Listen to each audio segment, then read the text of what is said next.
Let's take you to South China's province of Hainan, where previously poverty-stricken villages. However, the last 2 years transformed thanks to local and international tourism. Our reporter Trix Ingado gave us a glimpse into the culture of the Lee and Miao culture and how it has transformed the fortunes of local communities. Tucked away in southern China is Hainan province, a traveler's paradise known for its sandy beaches, first-class hotels and weather so good you would mistake it for the Kenyan coast. The Oriental Hawaii, as its lovers have grown to refer to it, is also home to the Lee and Miao ethnic groups, whose heritage dates back centuries. Despite laying ancestral claim to Hainan, many locals here lived in abject poverty for years, unable to reap from the spoils of local and international tourism. Until 2 years ago, when the Chinese government sought to end poverty through development initiatives and harness the power of cultural heritage. Today, what you would call a village here in rural Hainan seems like cultural suburbia where tradition and modernity intertwine. This encourages tourists to venture deep into rural areas just to get a feel of the authentic local life and, dare I say, spend more of that vacation money on mouth-watering local cuisine, tropical fruit, cultural displays and shows. I'm Trix Ingado in Hainan Province, China. Now, our crime and investigations reporter Brian Obuya has for the last couple of months been part of a team delving deep into the mercury waters of Nairobi River, and he goes a step further to highlight the silent but rampant state of encroachment attributed to cartels. Take a look. The rate of pollution along Nairobi River has largely been influenced by the aspect of how far from the river is the physical environment. This distance is known as the riparian buffer, which according to the law of the land, it's a minimum of 6 meters to a maximum of 30 from the highest watermark. No activity should go on within that 30-meter zone from either side of the banks of the river. Is that followed? It is not. That is one of the problems, and that's one of the regulations the NEMA is supposed to be enforcing. Having regulations is one thing, and having people to, especially voluntarily, comply is another thing. But in Nairobi particularly, because especially in some of the informal settlement areas, we have people who have basically built like on top of the river and all that, and we use a political approach and softer approach to actually do the clearance so that we can maintain the riparian zone. Several individuals have continued to construct buildings on the riparian areas with impunity. Impunity is their style. As we speak, we have cases at Kara that have been reported to us, even by our members, about properties and buildings that have been built on way leaves for the rivers and just even on top of rivers. And these are cases that we've taken up with the relevant agencies, the Nairobi City, the county government, and even the Water Resource Management Authority. And in some cases, the residents have gone to court, but in other cases, we are working with the relevant agencies to come up with a solution. Because a wrong is a wrong, whether it is done at the slum areas or is done in Lavington or a posh area, we must be able to call it wrong and must be able to take proper action. We know, of course, there are those impunity incidences, those have happened before, but I'm aware. Our Governor Mike Sonko, he wants to deal with the impunity. He wants to address the cartels that are really trying to frustrate service and delivery, and also the people's right to enjoy the quality service they deserve from the county government.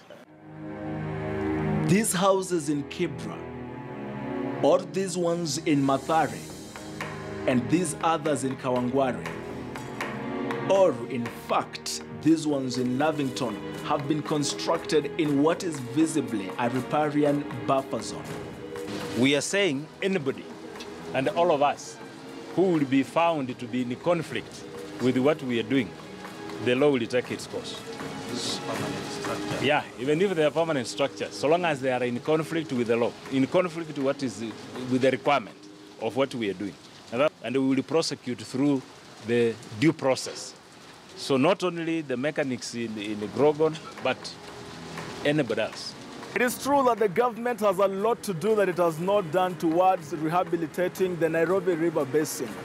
It is also true that most political statements and promises made towards the very rehabilitation have remained just that, political statements and promises. But most of that which needs to be done and must be done towards this cause has everything to do with self-responsibility. Let's now take you to a different country. Tanzanian President Magufuli used the Union Day celebrations to elevate the capital designated Dodoma to city status from municipality status. The decision to move the capital from the coastal city of Dar es Salaam was made by the country's founding president in 1973, but might only be realized by a determined Magufuli, who has pledged to move the entire government relocate to the new capital by 2019. Our cameraman Geoffrey Badai sent us this report from Dodoma. This is Mwalimu Julius Nyerere Constitutional Square. It is at the center of Dodoma city, and Mwalimu Julius Nyerere's legacy lives on. President Magufuli is a true son of Chama cha Mapinduzi, and he can't let Julius Nyerere's ideology fade away. Napenda nitoe wito kwenu ninyi waheshimiwa wabunge la Afrika Mashariki na wana Afrika Mashariki wote kushikamana, kushirikiana na kwa pamoja tushike kijiti na kuendeleza pale walipoishia waasisi na viongozi wetu waliotangulia. In 1973, the government announced the moving of the capital from Dar es Salaam to Dodoma. It has been work in progress since then. President John Pombe Magufuli's government took the step to fast-track the growth of Dodoma to be the administrative capital city of Tanzania. As a result, all the ministries and other arms of government relocated to Dodoma. The city houses the National Parliament of Tanzania. Therein is a major parliamentary sitting. The legislators are amazed by the speedy process. Services are becoming more and more available. We from opposition, we are not very happy about the budget process because the last budget, the government has been overspent, and all the money that was extra never brought in our parliament so that it can be discussed and being permitted. These 12,000 hectares of land have been allocated to different public offices, airstrips, residentials, and embassies. As the government fulfills its mandate to provide infrastructure, the private sector is on the alert. With this hype in Dodoma for a city, it's an awakening call to the dwellers irrespective of age or status. These youth own this salon. It is here they have long earned a living. They are optimistic. Niseme kwanza asilimia kubwa kwamba watu wana tabia kudharau. Unadharau kile kitu ambacho unachokifanya. Sometimes mtu anaweza kuwa mimi kinyozi, nikatamani kazi ya mtu mwingine, na kati hii kazi inaweza nikaitumia ikanifikisha mahala pazuri tu. Tanzania's youth population is 34.7% of the total population, and they contribute the largest share of the working population in the country at 46.8%. And as Dodoma grows to the city it can't wait to be, East Africa is watching the powers that be. Let's now move into the world of business. The newly released Capital Market Sadness report indicates that prudent spending and public investment management will be key in ensuring financial stability without slowing the GDP growth. The report also reveals that there is an opportunity for fintech innovators to explore solutions that will provide efficient models of operation that can revolutionize and distribute existing markets and infrastructure. Here you talk about things like RegTech. That's probably a solution that would be able to help the regulator to, or would be able to help a licensee of the regulator to comply with the standards that the regulator has set it gets very complex to the extent you even have what is coming up later, SUPTEC. That's where the solution will be able to trigger an action going on in the market, like if a market intermediary has not been able to meet the requirements to trade in terms of whether they have the funds to do so, it will be able to trigger that. But we must concede that work having been done, it has not had the impact expected. So what effort has been put in, but we've not seen an equivalent uptake in the market. So there's a lot of work going on right now to try and do a bit of analysis as to what's the gap. If the products are being designed, the legal frameworks are being put in place, the education is being supported, then why are we not seeing uptake? There are a number of issues that need to be deliberated, and actually we will be publishing some of our own internal in-depth analysis around some of these issues and our key recommendations. Just a day after James Finlay's Kenya Limited announced plans to close 2 of its flower farms in Kericho as a result of high labor costs and firing 1,700 employees in the process, area politicians and union officials have opposed the move, saying it would disenfranchise not just the workers but the region as a whole. The leaders say that the move was mostly driven by continued agitation for better workers and their condition and pay, and called for dialogue, or rather dialogue with the flower farmers, but also the use of picking tea with machines. The company plans to close its Chemirai and Tarakwet farms, both totaling 70 hectares, lowering production over a 2.5-year period, with eventual closure scheduled for the December 2020. According to Steve Scott, general manager at FINLAY Flowers, the decision taken was an extremely difficult one, but labor costs in Kericho were significantly higher than other locations in the flower industry in Kenya, causing the Kericho investment to become uncompetitive and non-economic. The company, which has seen 3 different lots of industrial action in the last 2 years, says this has contributed to additional pressure on the viability of the business. Following the announcement, Belgut MP Nelson Koech, his Ainamoi counterpart Sylvanas Maritime, together with the Kericho Kenya Plantation and Agricultural Workers Union Secretary General Dixon Sang, dismissed the decision, arguing that the move to terminate operations at the 2 farms was a gimmick designed to pave way for new terms of work at Lemotit Farm in Londiani. The closure is a total public relations product designed to pave way to new terms through employing of new workers to work under meager earnings by expanding their Lemotit Farm in Londiani, where they pay as low as Kenya shillings 4,500. Conversely, the company intends to expand production at Lemotit Farm in Londiani by over 60% over the same period to make up for the decline in Kericho. Kama viongozi wa Kericho tumeomba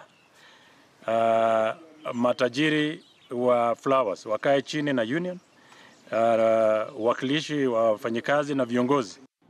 FINLAY's Human Resource Director Daniel Kirui said that a phased closure had deliberately been chosen in order to minimize the impact on the lives of the majority of employees and their families. Peter Wakaba, KTN News. Now, Taxify has introduced an SOS button on the driver application with the goal of safeguarding its drivers' partners against violent attacks and hijacks. The SOS button embedded in the Taxify driver app triggers a distress call to rescue by FLAIR, Nairobi's largest network of ambulances and security guards. Drivers can now use this additional safety feature whenever they are in areas where they feel insecure or are placed in dangerous situations. The integration of the SOS button comes on the back of Taxify's plans to further utilize technology to keep drivers safe on the roads.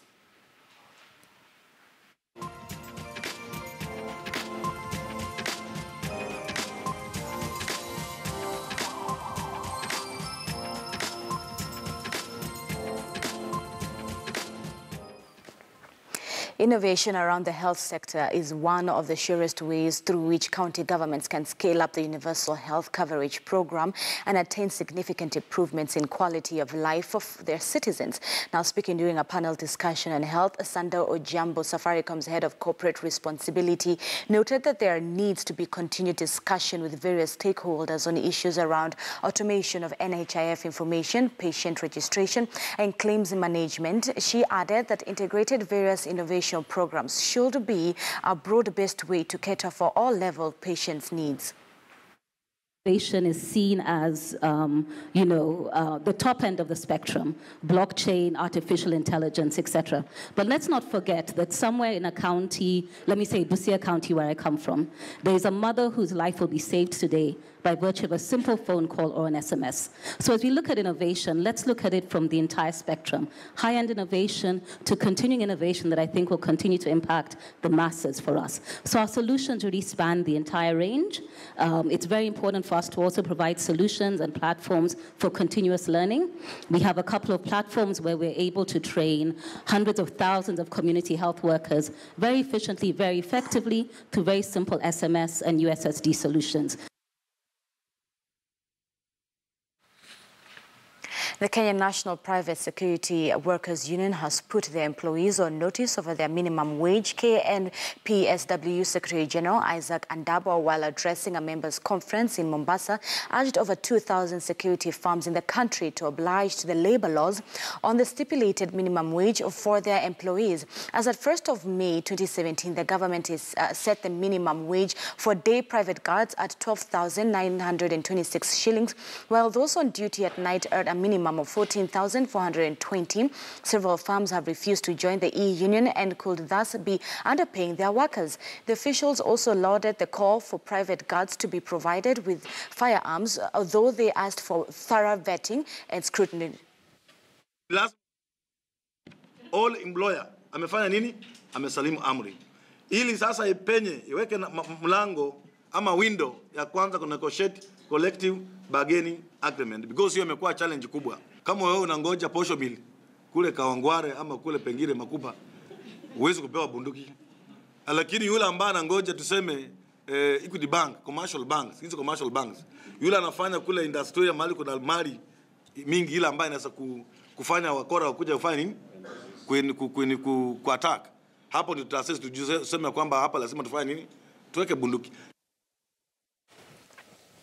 And in the world of sports, KCB coach Olago has made a few oppositional changes for the Enterprise Cup semi-final on Saturday when his side hosts Homeboys RFC at the KCB Sports Club off Thika Road. Jerry Olala moves from the bench to lose head in place of Nelson Nyandata, who will start from the bench for the defending champions. Griffin Muselia will start as a hooker with Kenya's Simba's George Asin set to replace him on the bench, having stayed out for the better part of the season, nursing an injury sustained in South Africa. KCB RFC are confident ahead of the clash.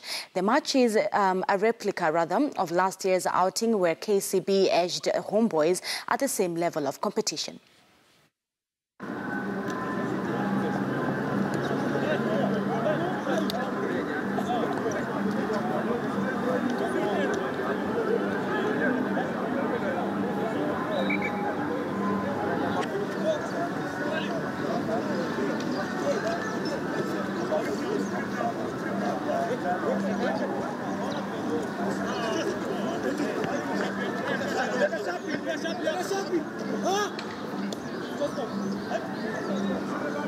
When you play a good game, the scoreboard takes care of itself. They know what to do. When playing semis and finals, semis is always the harder one. Finals, they take care of themselves, but we are not looking at the finals right now. We are looking at the match we have in front of us, which is Homeboys, and we are training accordingly.